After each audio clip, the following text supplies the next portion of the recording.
তার মৃত্যু হয়, কিয়ামতের ময়দানে তাকে ওই অবস্থায় উঠানো হবে। জিকির করতে করতে যদি আমার মৃত্যু হয়, কিয়ামতের ময়দানে আমি জিকির করতে করতে উঠব। আরেকজন যদি নামাজ পড়তে পড়তে ওনার মৃত্যু হয়, উনি ওই অবস্থায় উঠবে। আর কোন লোক যদি গুনাহের কাজ করতে করতে তার মৃত্যু হয়, তাহলে উনিও ওই অবস্থায় উঠবে। এজন্য দোয়া করতেছে, আল্লাহ আমার এই 500 বছরের ইবাদতের বিনিময়ে দুনিয়ার কোনো টাকা পয়সা ধন সম্পদ আমি চাই না।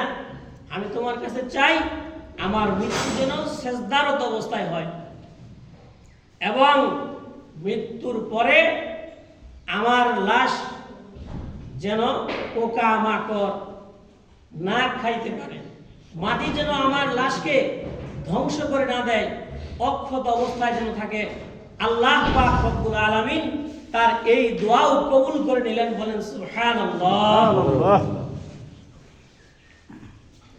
কিয়ামতের ময়দানে যখন আল্লাহ পাক রব্বুল আলামিনের সামনে এই বান্দাকে হাজির করা হবে, আল্লাহ পাক রব্বুল আলামিন তার দিকে তাকাইয়া ফেরেশতাদেরকে বলবেন, আমার এই বান্দাকে তোমরা বিনা হিসাবে জান্নাত দিয়ে দাও। বলেন সুবহানাল্লাহ।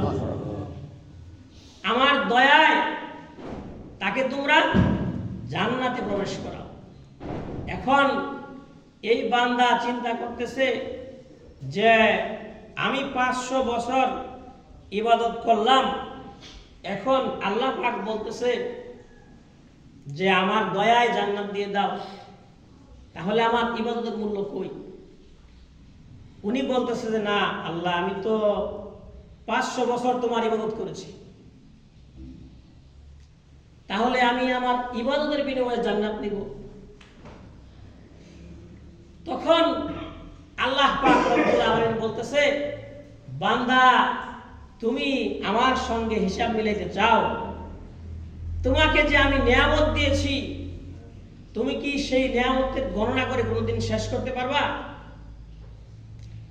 আল্লাহ পাক রব্বুল আলামিন বলেন, ওয়া ইন তাউদ্দু নি'মাতাল্লাহি লা তুহসুহা। ও দুনিয়ার মানুষেরা, তোমরা যদি সারা জীবন পর্যন্ত আমার নিয়ামতগুলো গণনা করতে থাকো, গণনা করতে করতে তোমার হায়াত শেষ হয়ে যাবে, কিন্তু আমি আল্লাহ পাক রব্বুল আলামিনের নিয়ামত কখনো গুণে শেষ করতে পারবে না। বলেন সুবহানাল্লাহ। এবার আল্লাহ পাক বলতেছে, আচ্ছা ঠিক আছে, তার আমল তোমরা ওজন করো। যখন ফেরেশতারা ওজন করবে, মাত্র একটা নিয়ামত হলো চোখ, এই চোখকে এক পাল্লায় রাখা হবে, আর 500 বছরের আমলকে আরেক পাল্লায় রাখা হবে। দেখা যাবে যে এই চোখের মূল্যই হয় না। তখন আল্লাহ পাক বলবেন, আমি ধরে নিলাম চোখের মূল্য হয়েছে, এবার আমি যে তোমাকে 2টা কান দিয়েছিলাম, সেই কানের মূল্য কোথায়? আমি যে তোমাকে 2টা হাত দিয়েছিলাম, সেই হাতের মূল্য কোথায়? আমি যে তোমাকে ব্রেন দিয়েছিলাম, সেই ব্রেনের মূল্য কোথায়? কত অসংখ্য নিয়ামত তোমাকে দিয়েছিলাম, সেগুলোর মূল্য আজকে দিয়ে যাও, এক কদম এখান থেকে তুমি উঠাইতে পারবা না। তখন ওই বান্দার আর কোনো উত্তর থাকবে না। আল্লাহ পাক রব্বুল আলামিন ফেরেশতাদেরকে বলবেন, আমার এই বান্দাকে নিয়ে জাহান্নামের মধ্যে নিক্ষেপ করে। বলেন নাউজুবিল্লাহ। ফেরেশতারা তাকে ধরে যখন জাহান্নামের দিকে নিয়ে যাবে, সে যাইতে চাবে না, কিন্তু জাহান্নামের দিকে তাকে যখন জোর করে নিয়ে যাওয়া হবে, তখন আল্লাহ পাক রব্বুল আলামিনের দিকে তাকায় আসে, একটা ডাক দেয়া বলবে, ও গো আল্লাহ, আমার ভুল হয়ে গেছে, তুমি আমাকে ক্ষমা করে দাও, আমি আসলে বুঝতে পারি নাই। রাসূল করিম সাল্লাল্লাহু আলাইহি ওয়াসাল্লাম মুসলিম শরীফের 7014 নম্বর হাদিসের মধ্যে যে বলেছে, লা ইউদখিলু আহাদাম মিনকুম আমালুহুল জান্নাতা ওয়া লা ইউজিরুহু মিনান নার। তোমাদের কেউ আমল দিয়ে জান্নাতে প্রবেশ করতে পারবে না এবং জাহান্নাম থেকেও বাঁচতে পারবে না। তখন তার এই বিষয়টা যখন মনে আসবে যে আসলে তো আমলের দ্বারা জান্নাতে প্রবেশ করা সম্ভব না, তখন সে আল্লাহ পাক রব্বুল আলামিনের কাছে ক্ষমা প্রার্থনা করবে। আল্লাহ পাক রব্বুল আলামিন তাকে ক্ষমা করে দিয়ে জান্নাতের ফয়সালা করে দিবেন। বলেন সুবহানাল্লাহ। তাহলে আল্লাহ পাক রব্বুল আলামিনের ইবাদত করা এটা হলো আদলের 1 নম্বর তফসিল। তারপরে হলো এই দুনিয়ার জমিনে আল্লাহ পাক রব্বুল আলামিনের পরেই হলো পিতামাতার স্থান। পিতামাতার হক আদায় করা এটা আল্লাহ পাক রব্বুল আলামিনের হুকুম। তো এই বিষয়ে আমি আলোচনা করতে চাই না, কারণ পিতামাতার হক সম্পর্কে আলোচনা করতে গেলে অনেক সময়ের দরকার। সংক্ষেপে আমি শেষ করবো যেহেতু সময় কম। পিতামাতার হক এবং কি আত্মীয় স্বজনের হক, পাড়ার প্রতিবেশীর হক আদায় করা এই আদলের দাবি। তারপরে আল্লাহ বলতেছেন ইন্নাল্লাহা ইয়া'মুরু বিল আদলি ওয়াল ইহসান। আদলের পরে আসছে ইহসান। ইহসান দয়া করা, এবং ইহসান হলো সুন্দর করা। ইবাদতের ক্ষেত্রে ইহসান হলো এরকম সুন্দরভাবে আল্লাহর ইবাদত করা যেন আমি আল্লাহকে দেখতেছি। আর এরকম পর্যায়ে যদি আমি পৌঁছতে না পারি, তাহলে অন্তত পক্ষে এরকম একটা অবস্থা আমার মধ্যে সৃষ্টি করা যে আমি যদিও আল্লাহকে দেখি না, কিন্তু আল্লাহ আমাকে দেখতেছে। এই খেয়াল করে ইবাদত করা হলো ইহসান। এবং ইহসানের আরেকটা তফসির হলো তামাম মাখলুকাতের উপরে দয়া করা। তামাম মাখলুকাতের উপরে দয়া করা এটা হলো ইহসান। তারপরে আল্লাহ পাক রব্বুল আলামিন বলতেছেন ওয়া ইতাইযিল কুরবা। তোমাদের যারা নিকটাত্মীয় তাদের হক তোমরা দিয়ে দাও। তাহলে 3টা আদেশ করেছে। একটা হলো আদল করো। আদলের মানে হলো ন্যায় বিচার করা, পাওনাদারের পাওনা দিয়ে দেওয়া, হক আদায় করা। ইহসান সবকিছু সুন্দরভাবে ইবাদত করা এবং সমস্ত মাখলুকাতের উপরে দয়া করা। তারপরে হলো ইতাইযিল কুরবা, নিকটাত্মীয়ের হক দিয়ে দেওয়া।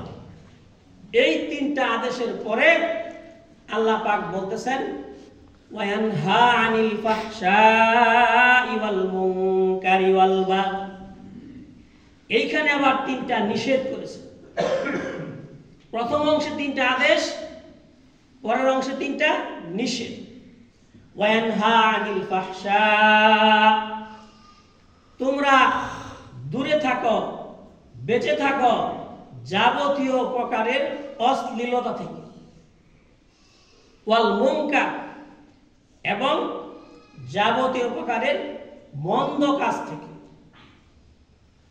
ফাহশা ওয়াল মুনকারি ওয়াল বাগই, এবং সীমা লঙ্ঘন করা থেকে তোমরা বেঁচে থাকো, জুলুম নির্যাতন করা থেকে বেঁচে থাকো। যাবতীয় প্রকারের অশ্লীলতা, যাবতীয় প্রকারের মন্দ কাজ এবং জুলুম করা থেকে আল্লাহ পাক রব্বুল আলামিন বেঁচে থাকতে বলেছেন। তাহলে আমরা যদি এই আয়াত অনুযায়ী আমল করতে পারি, আমাদের সমাজে কোনো অশান্তি থাকবে না? কোনো অশান্তি থাকবে না। ন্যায় বিচার যদি আমরা করতে পারি এবং জুলুম থেকে যদি নিজেকে বাঁচাইতে পারি, আমার দ্বারা যদি কারো উপর জুলুম না হয়, তাহলে গোটা সমাজের ভিতরে শান্তি প্রতিষ্ঠিত হয়ে যাবে। যেহেতু 20 পর্যন্ত বয়ান করা হয়, এজন্য আমি সময় বেশি নিতেছি না, নির্দিষ্ট সময়ের মধ্যেই শেষ করতেছি।